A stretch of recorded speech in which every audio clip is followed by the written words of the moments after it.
Hi there, Devin Rex for Art here. Today I'm going to be using some of Robyn McClendon's printables to make some stickers. So here I'm just using a little bit of gold, translucent gold, because we're doing some glazing. And I use this placemat and I just press it down, lift it up just to give a bit of texture. So with glazing you want to use translucent paints. So I'm using some Color Shift and some Arteza pearlescent or iridescent colors, and I've got a few colors here, and I wanted to do a variety of colors because what I've actually printed out the images on is some labels, so some mailing labels. So these are all going to be little individual rectangular stickers. So here I'm just spreading it nice and thin because I want it to be see-through, and I actually liked my roll-off paper quite a bit. So I'm pressing the labels onto the jelly plate and just giving it a good rub, peeling it off. This one came off pretty well. The others, some of the labels fall off, but that's okay. You can stick them back on. And here you can see all the little extra details you can add to someone else's PDF printables to make it your own. So convenient little stickers. You could pop those on an envelope for Happy Mail. You could use them in many ways. I'm going to be using them in a tiny journal later. So I've got two more pages that I want to glaze, and I'm adding some texture with some champagne gold and a bath mat, giving it sort of a grid appearance. And we're going to pull that off and we'll stick down another set of labels. So this time I'm using a golden fluid acrylic along with my acrylic paint, and it's still going to be translucent because the golden fluid paints are quite thin. And I'm combining the two, and here we're going to add just a little bit of a blue one in indigo just to give it a bit more interest. Pop those next set of labels on there and peeling those off, and I didn't pick up quite as much color because I think the paint had dried a bit, but I liked how it looks sort of grungy. Here's a close-up view. Adds a shininess to it. And I printed these on my inkjet printer and let them dry for several days. So this is also sealing in that inkjet ink, so you could use it in a collage, use matte medium on it. It's not going to spread now. So here I just tried to use a little bit of the quinacridone gold without any extra paint, and not too much came up. And I'm going to cut these in half so that I can use different colors to have some choice. So here we're doing the quinacridone gold with the Arteza Playful Pink color. And even though it's a yellow with a pink, I felt that it would tone it down enough to make it interesting. And oh, I really like this one. See how rich and old looking that is? I mean, Robyn McClendon's papers are delicious on their own. They're so wonderful. And she encourages you to like play with them and add to them and make them your own. So that's what we're playing with today. So I'm going to add a bit more of that yellow to another set of these labels. And like I said, if the label comes off, it's okay, you just stick it back on. I really like how these are looking so far. And we're going to add some more color, a bit of that blue, I believe, with some more of that champagne gold, and just roughly putting it on the plate and just picking up bits of that blue and just making it just varied in color so that it can have multi-purpose. Adding a bit of blue to the first set I did. So you can keep playing with them, adding just thin layers of translucent paint till you get what you want. So I just thought I'd show how to use the sticker labels. And this is a tiny book that I made using some paper from this atlas. And Kathy Berg did a video back in November, a Time for Art Hop. I'll put a link below where she showed how to make these little books. And this one I had already put a bit of paint. I had some leftover paint, and I just added a bit of paint here and there. So now I'm adding just different, I'll call them stickers. Some I'm ripping up, some I'm leaving whole. I'm not necessarily really trying to match the page that I'm putting them on. I'm trying to do it without too much thought, trying to make it just sort of random, because I don't really have a plan of where this little book is going to go. So I just keep sticking on the stickers. I try to use some from each set.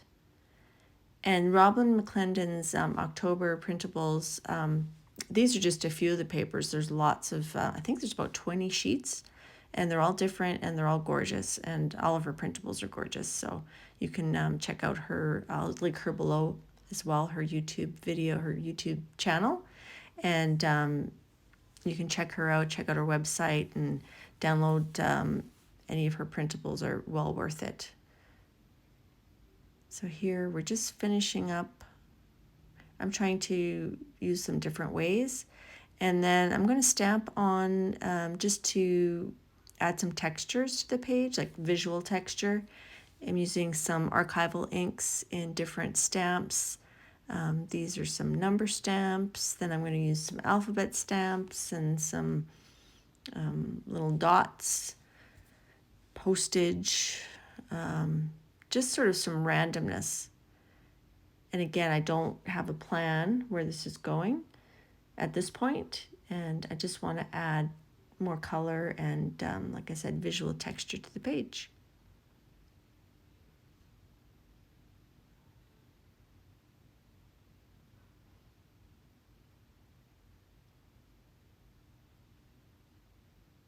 I think there's a few pages I forgot to put stickers on, but that doesn't matter. So we're almost done with our stamping here. And I'm going to do a flip through in a moment to show what the pages all look like at this stage. Drying it, some of that ink is sort of glossy paper, so the ink stays wet fairly long, so just giving it a little bit of a set with the heat gun. So these little journals don't have to take a long time. This one I finished in an afternoon. And it's fun just to randomly put things down without thinking too much about where it's going and the color. Like I tried to keep the color tones somewhat similar. So here's a flip through showing the pages at this point. And now I'm going to add some focal points. So I got this wonderful the Botanist sticker anthology book from a friend from the UK, Gaga Toots, and she was very gracious and sent me this book, and this is the first time I'm actually using it. So sort of doing a mini flip through here. I'm just looking for flowers that will go with the pages. It has lots of different themes in it, and at one point it goes by color as well. It's just a gorgeous book.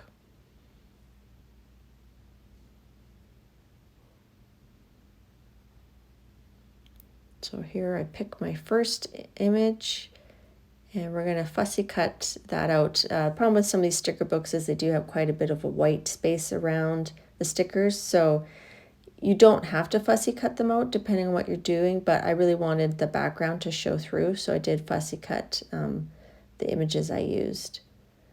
So here's the first one, and then I think I show the second one, just the process of fussy cutting. Most people know you just turn your image, you keep your scissors going straight and turn the image around. Obviously, I did not go this fast. I wish I could go this fast. That would be awesome. Fussy cutting machine. And then the stickers are pretty sticky, but I added a bit of some glue to the back just to make sure they stayed on there well. And now this is the book at this stage where I've put one sticker on each set of pages.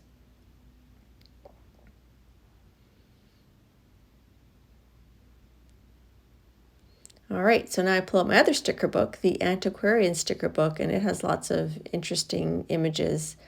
And I know I don't already have flowers or floral elements, so I want to look for something different. And I come across this little man with a flower thing on his head, and I thought he went well with those flowers on the page. So that's kind of the theme I went with, was putting on these people. I don't know if they're from medieval times or what, from different eras, and I fussy cut them out and I glue them on. And you don't have to keep the stickers as is. This sticker had 2 little girls in it, so I decided to cut them out individually and glue them on so that they're sort of sitting on some of the elements. And I lift up the petal to make it a little more interactive. And this one here, again, just fussy cutter out, and just put it on the page. So it's just a really fun way to make, it's really a book about nothing. You could add words or quotes. I'll probably leave it as is. I did edge each page with a little bit of metallic paint. I had a gold, bronze, and sort of like a brownie bronze, and I did each page a bit differently. And here's a flip through of the completed book. Might not be completed. I might add to it one day, but it's just fun just to play with color. I just love seeing how color works with other colors, and the map background is kind of interesting. You can see that it's a map, but you're not sure. Anyways, I had a lot of fun making this little book, and I hope you had fun watching it, and maybe this gives you an idea to try something different. Make sure you check out Robyn McClendon and her awesome jelly plating and her downloadable printables, and I hope everybody has a great day. Thank you so much for watching. Bye now.